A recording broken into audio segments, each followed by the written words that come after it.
Kabar gembira PKH BPNT susulan tahap 4, ada yang meledak cair Rp1.500.000 di awal Januari ini. Infonya simak sampai selesai. Halo Sobat Info Bansos terkini, apa kabar semuanya? Semoga selalu sehat dan dimudahkan segala urusannya. Kembali lagi di channel ini, tempatnya kita berbagi informasi terbaru dan terpercaya seputar bantuan sosial dari pemerintah. Nah, di video kali ini saya akan menyampaikan kabar gembira.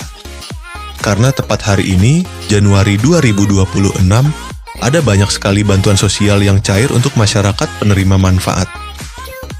Jadi, silakan disimak baik-baik, jangan sampai ketinggalan informasinya. Pertama, program Keluarga Harapan PKH. PKH kembali dicairkan untuk berbagai kategori. Mulai dari ibu hamil, balita usia 0 sampai 6 tahun, lansia di atas 60 tahun, penyandang disabilitas berat, hingga anak-anak sekolah dari tingkat SD, SMP, sampai SMA. Nominal bantuannya tentu berbeda-beda sesuai dengan komponen masing-masing keluarga. Pastikan dicek melalui buku tabungan atau ATM di Bank Himbara, yaitu BRI, BNI, Mandiri, maupun BTN. Kedua, bantuan pangan non-tunai BPNT atau kartu sembako. Untuk penerima BPNT, saldo sudah mulai masuk dan bisa dibelanjakan melalui e-warung atau agen yang sudah ditunjuk. Bantuan ini biasanya berupa saldo senilai Rp200.000 setiap bulan untuk memenuhi kebutuhan pangan pokok seperti beras, telur, dan bahan pokok lainnya. Ketiga, bantuan langsung, tunai dana desa. Beberapa desa sudah menyalurkan BLT-DD tahap bulan Januari. Jadi bagi keluarga penerima manfaat di tingkat desa, segera konfirmasi ke kantor desa atau cek informasi dari perangkat desa setempat. BLT ini diberikan untuk membantu meringankan kebutuhan hidup sehari-hari, terutama bagi keluarga yang masuk kategori miskin dan rentan. Keempat, bansos pangan beras 10 kg. Selain bantuan tunai, ada juga bansos beras 10 kg dan minyak 2 liter yang disalurkan melalui Bulog. Beberapa wilayah sudah menerima distribusi langsung, baik diambil melalui kantor desa, kantor kelurahan, atau diantar ke rumah masing-masing penerima. Nah, sobat semua, itu tadi beberapa bantuan sosial yang cair di bulan Januari 2026 ini. Jangan lupa untuk selalu mengecek status bantuan melalui aplikasi Cek Bansos Kemensos atau langsung menanyakan ke pihak desa dan kelurahan agar tidak ketinggalan informasi. 7 bansos yang berlanjut di 2026. Pemerintah memastikan bahwa bantuan yang bersifat fundamental dan struktural akan tetap berjalan.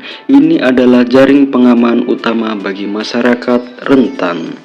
Program bantuan yang akan cair di 2026 diantaranya itu yang pertama, program Keluarga Harapan PKH. Sebagai primadona bansos, PKH tetap kokoh berdiri.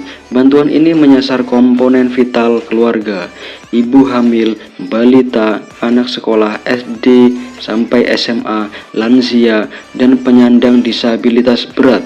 Mekanisme penyalurannya diprediksi tidak berubah, yakni cair bertahap 4 kali setahun. Yang kedua yaitu BPNT atau sembako, atau yang bisa disebut bantuan pangan non-tunai. Kebutuhan pangan tetap menjadi prioritas nomor 1. Meski ada wacana transformasi ke direct cash, transfer uang digital, untuk efisiensi program ini dipastikan aman, yaitu dalam artian program BPNT masih terus berlanjut di 2026. Yang ketiga yaitu bantuan PIP, program Indonesia Pintar. Komitmen mencerdaskan bangsa tidak surut. Anak-anak dari keluarga prasejahtera tetap dijamin akses pendidikannya melalui bantuan tunai PIP. Jadi PIP di 2026 akan tetap berlanjut. Yang keempat yaitu PBIJKN atau Kartu Indonesia Sehat gratis dari pemerintah. Kesehatan adalah hak dasar. Subsidi iuran BPJS Kesehatan bagi 40% penduduk termiskin tetap ditanggung penuh oleh negara. Bantuan beras 10 kg. Program cadangan pangan pemerintah CPP ini diprediksi kuat akan diperpanjang, berfungsi sebagai bantalan saat harga beras gejolak atau terjadi kerawanan pangan. Jadi bantuan beras di tahun 2026 akan tetap berlanjut. Yang keenam yaitu atensi lansia dan disabilitas berat.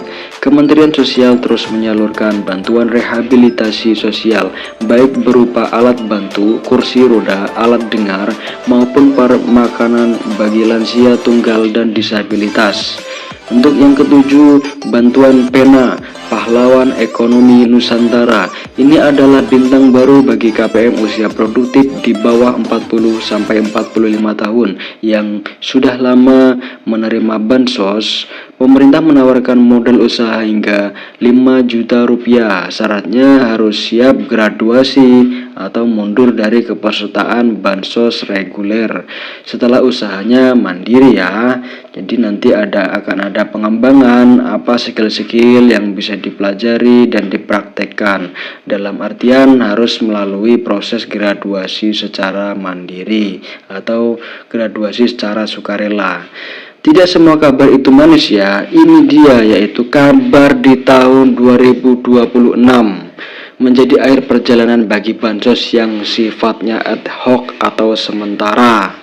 Nah, selanjutnya bansos yang kemungkinan di tahun 2026 tidak akan cair lagi yaitu BLT Kesejahteraan Rakyat atau BLT Kesra.